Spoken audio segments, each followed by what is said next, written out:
Hey friends, I'm Amy, a health coach here at Flip Your Leaf, and today we're talking about why coffee makes you poop. So there are 3 common theories about why this happens, and they are caffeine, the gastrocolic reflex, and the acids that are naturally occurring in coffee. So let's start with caffeine.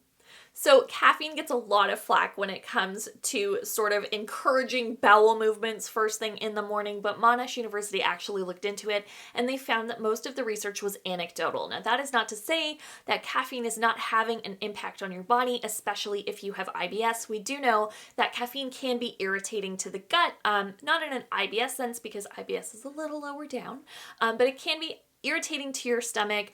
It can loosen the sphincter in your esophagus and sort of cause symptoms of acid reflux if that's something that you're already suffering with.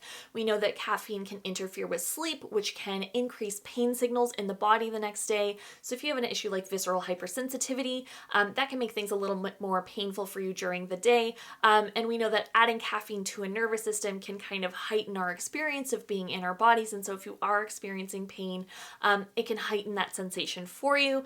But none of those things cause a bonus poop.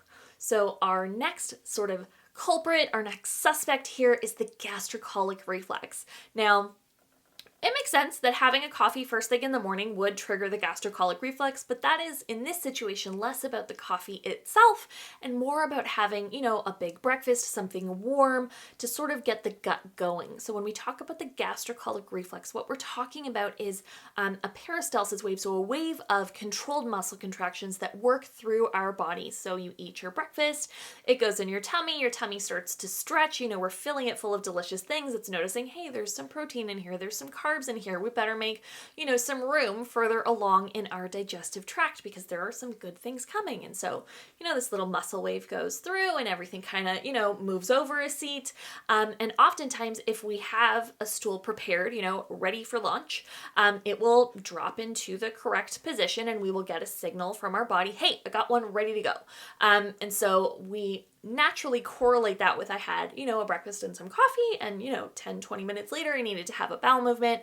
And so I'm sort of making this connection that because I had coffee, I need to have a bowel movement. And while that is correct, you did have coffee, you do need to have a bowel movement.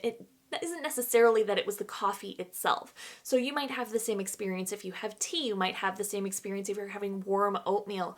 Sometimes it's just having things in the morning, you're jump-starting your whole system.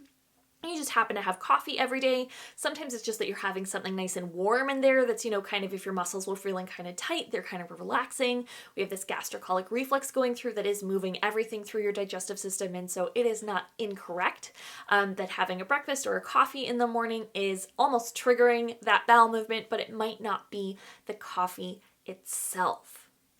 So the last suspect that we have on our list is acids. Now, coffee itself is an acid. Like looking at the pH scale, it's technically acidic. But when we're talking about acids in coffee, what we're talking about are the actual acid compounds. So coffee has, I think it's like 9 different compounds. The one that we're interested in is one called chlorogenic acid. And this is an acid that is actually known to cause muscle spasms in the gut. So if you have constipation, you're really having, struggles moving things along, I might recommend to you that if you're into coffee, that you add a coffee to your morning routine because we want to try and stimulate those muscles for you. If you're having diarrhea, you might find that the chlorogenic acid is too acidic for you. It's a little too grating on your guts and that might, spur a bowel movement that doesn't feel nice for you. And so we might recommend cutting out coffee for you. But out of all of the things that we've listed so far, so that's the caffeine, the gastrocolic reflex, it's this chlorogenic acid that is really sort of getting things moving when it comes to coffee. So here's a fun fact. The longer you roast your beans, the less chlorogenic acid there is. And so if you're like me, I'm like 95% coffee at all times. You don't want to see me on a day that I'm less than 95% coffee. I will not be a functional human being. But coffee doesn't always sit well in my gut. And so when you are sensitive to something like chlorogenic acid, moving to a darker roast will actually reduce the amount of chlorogenic acid that is in that coffee. And it's because as it's heated over long periods of time, it actually breaks down into its 2 sort of little units, which are quinic acid and caffeic acid. And so caffeic acid is like take it up in the stomach right away, like that's not a problem. It doesn't really, interfere much with the body. But as you're roasting darker and darker, we get a lot of quinic acid, which is this other sort of unit of the chlorogenic acid. And quinic acid tastes very sour. It's that bitter taste that you get. And so as you sort of work your way up in the roast, you might notice that you're getting like a bitter, sour taste. I did a bit of research into this, and some people were attributing quinic acid to that sour feeling in your gut, but I didn't find anything on my own that made that connection. So if you have a journal article that will point me in that direction, I have been looking forever, and just drop it in the comments and I will give you so many thank yous.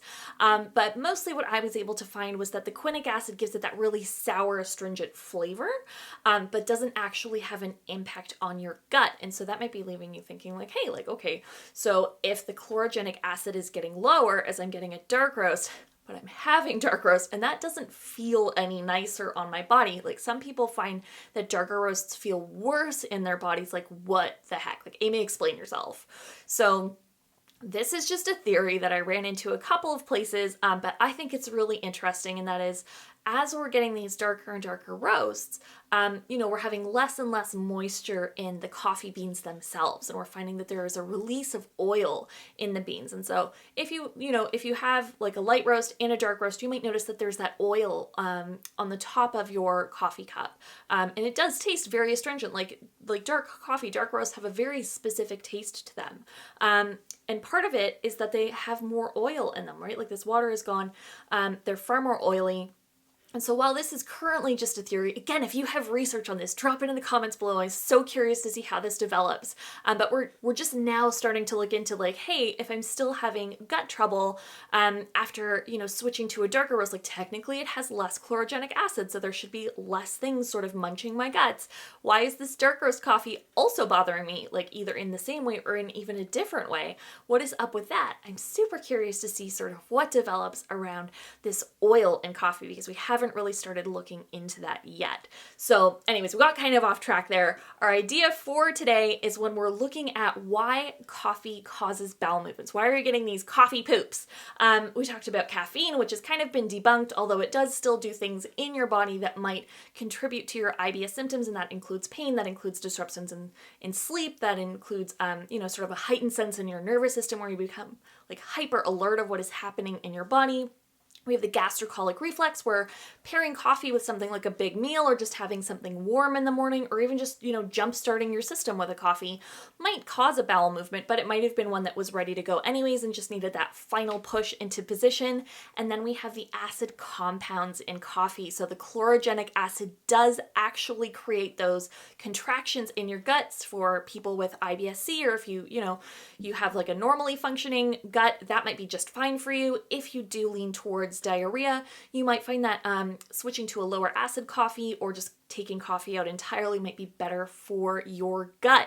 So, okay, that's our idea for today. If you want more information about IBS, you want more information about the low FODMAP diet, sort of the mechanics of that, you just want to come and hang out with me, definitely join my private Facebook group. We get up to a whole ton of trouble. You might learn some more stuff about FODMAPs, but you're going to have a blast. I'm going to drop the link below. But before you go, don't forget to subscribe to my channel, okay? I will see you in my next video.